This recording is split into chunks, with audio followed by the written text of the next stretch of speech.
ध्रुव लकड़ी के एक बड़े से टब में लेटा हुआ था। इस टब के पानी में अमृत धारा मिली हुई थी।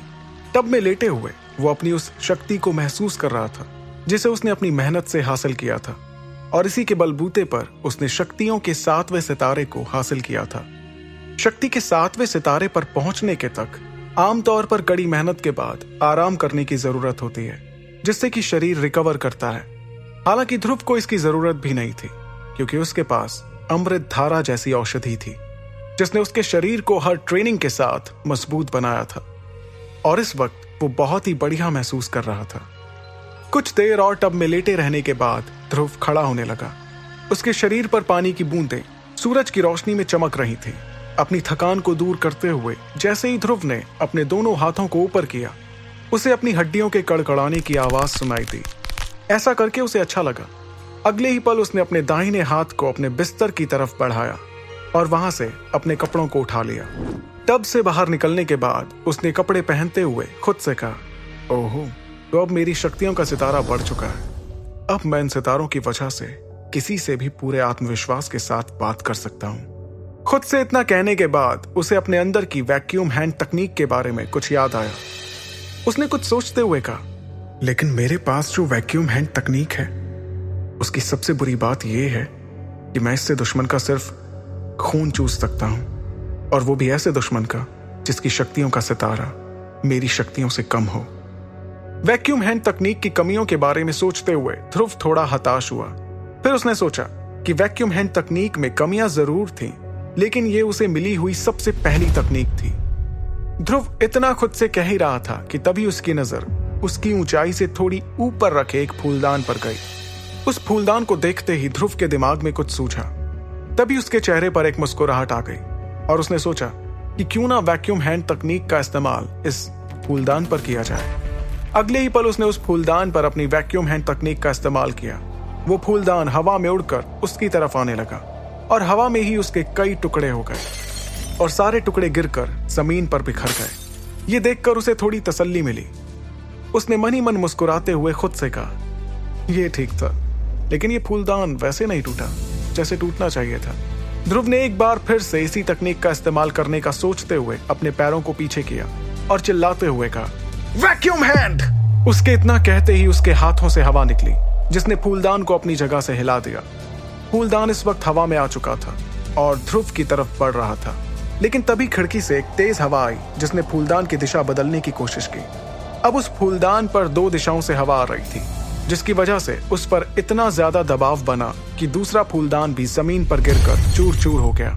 उसके टुकड़े चारों तरफ बिखर गए, लेकिन इस बार जिस तरीके से उसके टुकड़े हुए थे, ध्रुव के चेहरे पर एक अलग ही खुशी थी। इस बार उस फूलदान की हालत पहले वाले से बहुत ज्यादा बुरी थी। ये सब करने में भले ही ध्रुव की बहुत सारी शक्ति खर्च हो चुकी थी, लेकिन फिर भी उसके चेहरे पर एक खुशी साफ दिखाई दे रही थी।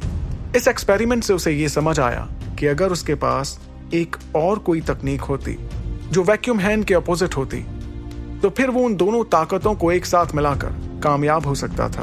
तभी ध्रुव की काली अंगूठी में से विदुर हंसते हुए बाहर आया और उस फूलदान के टूटे हुए टुकड़ों के इर्द गिर्द घूमते हुए कहने लगा, बहुत ही बेहतरीन प्रदर्शन। तुम बहुत ही जल्दी इस वैक्यूम हैंड तकनीक का उपयोग करना सीख जाओगे। विदुर के मुंह से अपनी तारीफ सुनकर ध्रुव के चेहरे पर भी एक पल के लिए मुस्कुराहट आ गई, लेकिन अगले ही पल उसने थोड़ा मायूस होते हुए कहा, क्या आप मुझे कोई और शक्ति की तकनीक सिखा सकते हैं जो कि वैक्यूम हैंड तकनीक के अपोजिट हो, ताकि मैं उन दोनों तकनीक को एक साथ इस्तेमाल कर सकूं। इतना कहते हुए ध्रुव चुप हो गया। ध्रुव की बेताबी को देखकर विदुर समझ चुके थे कि वो क्या चाहता था। अगले ही पल विदुर ने कहा, चलो अब इस तरह से उदास चेहरा बनाना बंद करो। मैं सब समझता हूं कि तुम मुझसे जल्दी जल्दी कुछ और भी सीखना चाहते हो। अपनी बात को आगे बढ़ाते हुए विदुर ने कहा, देखो ऐसा नहीं है कि तुम दुनिया के पहले इंसान हो जिसके खुराफाती दिमाग में इस तरह से 2 अपोजिट यानी विपरीत ताकत की शक्तियों की तकनीक सीखने की बात घूम रही हो। लेकिन तुम्हें इस बात को समझने की जरूरत है कि ऐसा कर पाना नामुमकिन जैसा है। किसी भी 2 विपरीत तकनीकों को मिलाकर इस्तेमाल कर पाना ये आज तक कोई नहीं कर पाया।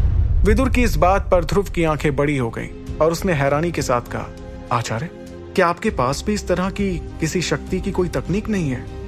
अगले ही पल ध्रुव का उदास चेहरा देखकर विदुर ने उसे अपने सामने बिठाया और उसके ठीक पीछे खड़े होकर कहने लगे, बहुत वक्त पहले मैंने किसी के लिए एक दवाई बनाई थी और उसके बदले में मैंने उससे वैक्यूम हैंड जैसी शक्ति की एक तकनीक ली थी। अगर उस वक्त मेरे पास वो दवाई नहीं होती तो आज शायद मेरे पास वैक्यूम हैंड जैसी तकनीक नहीं होती। इस बात को काफी समय हो गया। आज तुमने इस बारे में बात की तब जाकर मुझे ये किस्सा याद आया। ध्रुव से इतना कहने के बाद विदुर ने उसके सर पर अपना हाथ रखा और कहा, ठीक है, मेरे पास तुम्हारे लिए कुछ है। अपनी दोनों आंखें बंद करो और ध्यान मुद्रा में बैठ जाओ। इतना कहते ही विदुर ने अपने पास से एक तकनीक से जुड़ी हुई सारी जानकारी ध्रुव के दिमाग में भेजना शुरू कर दी। थोड़ी देर में ध्रुव के दिमाग में इस नई तकनीक से जुड़ी कई सारी जानकारी आ गई। अपनी बात को आगे बढ़ाते हुए विदुर ने कहा, फायर पाम तकनीक, लो लेवल, धक्का देने वाली एक मजबूत ताकत। इस तकनीक की खोज एक लोहे के काम करने वाले इंसान ने की थी। बहुत सालों की कड़ी मेहनत के बाद उसने इस फायर पाम तकनीक की खोज की थी। जब विदुर ने यह कहा कि फायर पाम तकनीक की खोज एक लोहे का काम करने वाले इंसान ने की थी तो वो हैरान रह गया, क्योंकि किसी भी तकनीक की खोज करना बहुत मुश्किल होता है। एक आम इंसान के लिए इसकी खोज करना तो जैसे नामुमकिन जैसा था। लेकिन फायर पाम तकनीक को सीखना कोई मुश्किल काम नहीं था और विदुर की मदद से ध्रुव को इसके बारे में समझने में सिर्फ 2 घंटे लगे। ध्रुव ने अपने कमरे के आखिरी फूलदान को देखा और एक गहरी सांस लेते हुए अपने हाथ को घुमाकर कहा, वैक्यूम हैंड। उसके इतना कहते ही वो फूलदान बहुत ही तेजी के साथ उड़ते हुए ध्रुव की तरफ आने लगा। उसे अपनी ओर तेजी से आता देखकर उसने वैक्यूम हैंड का इस्तेमाल करना बंद कर दिया। वो फूलदान अब ध्रुव के सर पे टकराने ही वाला था कि तभी उसने अपनी तकनीक को फायर पाम तकनीक के साथ जोड़ते हुए कहा, फायर पाम। उसी वक्त हवा का एक तेज झोंका आया। 2 दिशाओं में हवा के बहने से ऐसा लग रहा था मानो कि कमरे में कोई तूफान आ गया हो। तभी फूलदान के टूटने की एक जोरदार आवाज सुनाई दी, लेकिन इस बार 2 अपोजिट ताकतों से फूलदान एक धूल में बदल गया। 2 अपोजिट यानी विपरीत ताकतों के इस्तेमाल से उस फूलदान को चकनाचूर होते देखकर विदुर के मुंह से निकला, बहुत ही बेहतरीन ध्रुव, ये तो तुमने कमाल ही कर दिया। ये सुनकर ध्रुव फूलदान में हुए धमाके के धुएं से बाहर निकला। उसके चेहरे पर एक जीत वाली खुशी साफ दिखाई दे रही थी। उसने सोचा, अगर वो इन दोनों तकनीकों का अच्छे से इस्तेमाल करना सीख गया है तो वो मुश्किल मुकाबलों में अपने सामने वाले को हैरान कर सकता है। वो मुस्कुराते हुए विदुर के पास आकर खड़ा हो गया, जिसे देखकर विदुर के चेहरे पर भी खुशी नजर आ रही थी। विदुर ने उसकी तारीफ करते हुए कहा, बहुत ही अच्छे, लेकिन अभी आगे तुम्हें इससे भी अच्छा प्रदर्शन करना है, उसके लिए तैयार रहना। विदुर के मुंह से इतना सुनकर ध्रुव उन्हें हैरानी से देख ही रहा था। तभी विदुर ने उसे याद दिलाते हुए सिर्फ इतना कहा, 3 महीने बाद यूथ सेरेमनी है ध्रुव। विदुर की इस बात का जवाब देते हुए ध्रुव ने जोश के साथ कहा, हाँ मुझे अच्छे से याद है और मैं इस चुनौती के लिए तैयार हूं। समय बीतता गया। इस बात को 2 महीने बीत गए। अब यूथ सेरेमनी में बस 1 ही महीना बचा था। उसने अपने पास बची हुई थोड़ी सी अमृत धारा को देखते हुए कहा, क्या इस अमृत धारा का इस्तेमाल करके मैं 7वें से 8वें सितारे पर पहुंच जाऊं आज के टेस्ट के पहले। लेकिन ध्रुव ने पता नहीं क्यों उस अमृत धारा को वापस रख दिया। फिर उसने अपना काला कोट निकाला और टेस्ट के लिए जाने लगा। यूथ सेरेमनी के ठीक 1 महीने पहले एक टेस्ट होता था।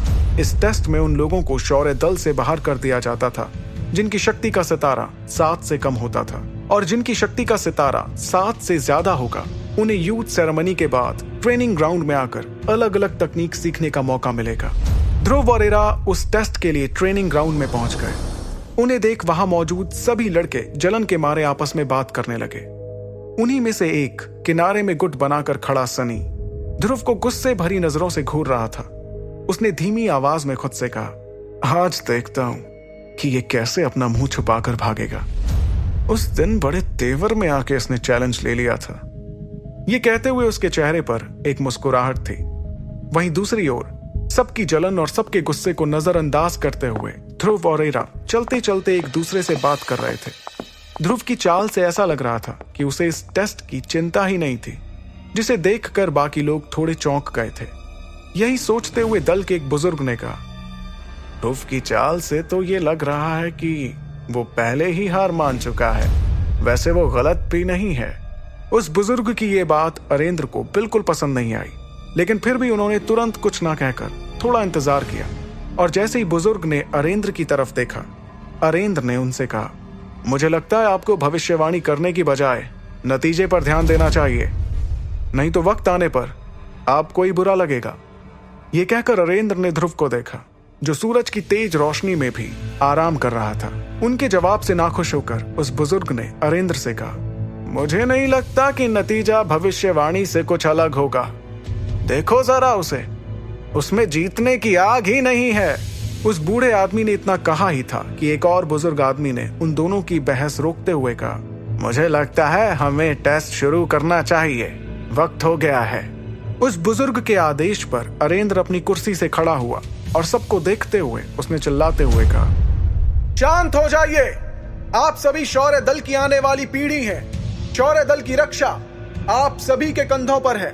टेस्ट में पास होने के लिए आपको 7 सितारों की जरूरत है, और अगर कोई 7 सितारे नहीं ला पाया तो उसके पास एक मौका यह है कि वो किसी 7 सितारे वाले को चैलेंज कर सकता है। अगर वो चैलेंज जीत जाता है तो उसकी गिनती भी 7 सितारे वालों के साथ ही होगी। उम्मीद है कि सब लोग नियम समझ गए होंगे, तो टेस्ट शुरू करते हैं। अरेंद्र के ऐलान के बाद टेस्ट शुरू हुआ। सबसे पहले एक आदमी मंच पर आया और सबके नाम की एक लिस्ट अपने हाथ में लिए एक एक करके सबको बुलाने लगा। टेस्ट शुरू होने के बाद ट्रेनिंग कैंप में हर जगह टेंशन थी। ध्रुव ने देखा कि जो लोग 7 सितारे हासिल नहीं कर पाए थे वो उदास होकर कोने में रो रहे थे, लेकिन ध्रुव को उनसे कोई फर्क नहीं पड़ा। वो जानता था कि ये वही लोग थे जो कम सितारे वालों का मजाक उड़ाते थे।